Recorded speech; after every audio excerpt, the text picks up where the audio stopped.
Continuando, Samuel, no capítulo 8, aí já mostra, né, que Samuel envelheceu e aí os filhos deles estavam na mesma linha dos filhos de Eli, né? Começaram a fazer o que não era reto perante o Senhor. E o povo, né, queria um rei. E aí fala, né, que no capítulo 8, né, versículo 3, porém seus filhos não andaram pelos caminhos dele, antes se inclinaram à avareza e aceitaram suborno e perverteram o direito. Nesta época o povo pede um rei. E é interessante que Deus já havia preparado, né, em Deuteronômio 17, os deveres do rei. Então não é uma coisa assim que eles estavam fazendo contra a vontade de Deus, o pedir um rei. Na verdade, Deus estava levando eles para essa situação. É muito interessante a Bíblia, né? A Bíblia, ela mostra assim, Deus tratando o povo, cuidando do povo, porque nós nunca podemos deixar de ver, né, é o que está nesses versículos, né? Pois tudo que quanto outrora for escrito foi para nosso ensino. Então toda a experiência de Israel, toda essa experiência de Samuel, nós precisamos trazer na nossa experiência. Então o que aconteceu? Quando um profeta de Deus, aquele que tem alguma autoridade, ele envelhece, ele normalmente ele deixa de atender os requisitos que Deus espera dele. E aqueles que deveriam ser os sucessores dele, pelo fato, né, de não ter o mesmo coração dele e tal, e ele também não ter a mesma força, esses sucessores não conseguem atender os anseios do povo. Mas ele já tinha preparado, né, alguma coisa. E essa coisa que Deus tinha preparado, ele estava levando o povo a querer. E aí o povo pede um rei. E Samuel, né? Então ele escolhe o Saul. Então, capítulo 9 tem a escolha de Saul, tem todo aquele processo pelo qual Saul passou.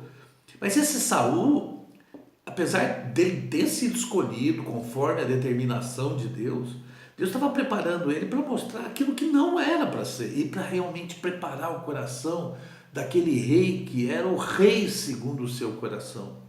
Então, no capítulo 15, né, de Samuel, aí mostra a rejeição de Deus a Saul. E por que Deus rejeitou a Saul? Saul, ele deveria esperar Samuel para fazer um sacrifício. E ele não esperou.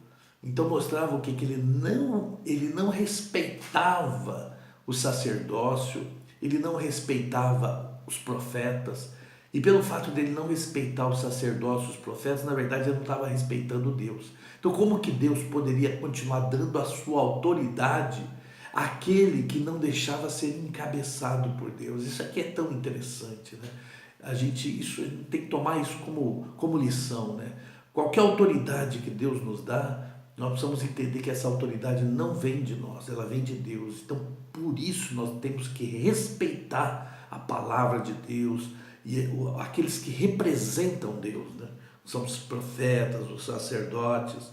Então, 1 Samuel 15, 22 diz, porém Samuel disse, tem porventura o Senhor tanto prazer em holocaustos e sacrifícios, quanto em que se obedeça a sua palavra?